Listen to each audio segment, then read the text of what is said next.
I'm coming out with this video today as opposed to Tuesday because I want to pass on a bit of a warning to our subscribers and viewers.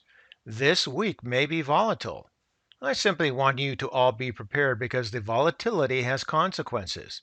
The issue is that while most everyone was focused on GameStop and a few other heavily shorted stocks exploding higher under continuous fire from the gang of Wall Street Bets traders igniting a short squeeze, we now have another target of the Reddit raiders, and that target is silver. As I explained in the recent market update video, those getting squeezed will again likely turn to their liquid assets like the ETFs and FAANG stocks and sell those stocks to raise money. So they may be soft this week, if not volatile.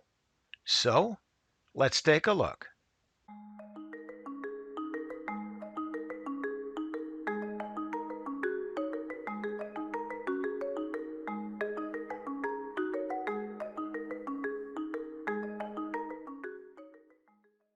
The silver bullion market is one of the most manipulated on earth. Any short squeeze in silver paper shorts would be significant to the market. Why? Because banks are manipulating gold and silver to cover real inflation. And today, Sunday, silver futures opened up 7%. The price went from $27 an ounce to a high of over $29 an ounce. As I explained, this follows a weekend of speculation that the next big squeeze is silver.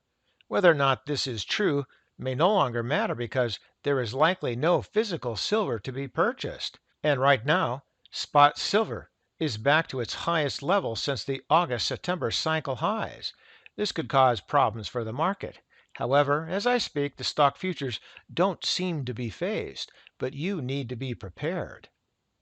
Because I haven't had time to do all the preparations for this video, I'm just going to give you a quick setup.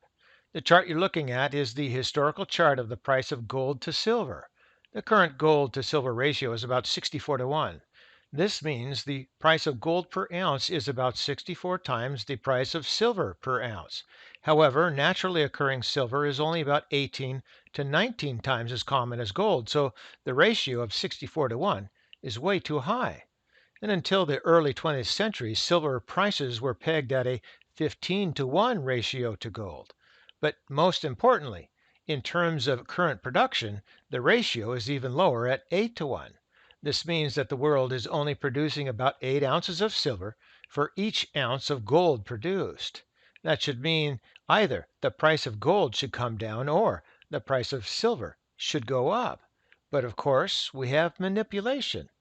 So let's go to our charts for a better understanding. And we're now looking at a 20-year chart on silver, and it's a 20-year monthly chart, and silver here is in the red, and the symbol is SLV. Now, we've overlaid that with the price of gold, and we're using GLD, the ETF GLD. And as you can see from back here in 2006, they were trading pretty much in tandem. Now they moved on up here into 2011, a bit of separation, but they came together at this point in here. Subsequent to 2011, silver has not done as well as gold. Now this price chart here is only applicable to silver and not gold. But as you can see, the relation is proper. Gold has done better than silver, so silver has some catching up to do, or gold needs to come down. Now we have looked at gold recently, and gold does look like it is going to come down, at least in the mid to long term.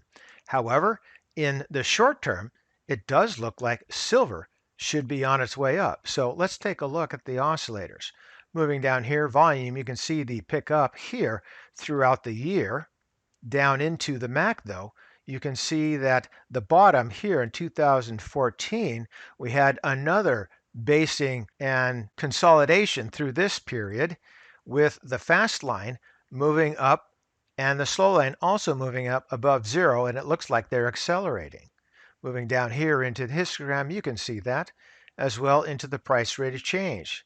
Nice bottom consolidation, another consolidation, and heading on up above that zero line. Same thing in the relative strength on its way up. You see that too here in the stochastics and as well in the Williams. Nice bottom and then on the way up. So, looking back here at the price chart, one last look.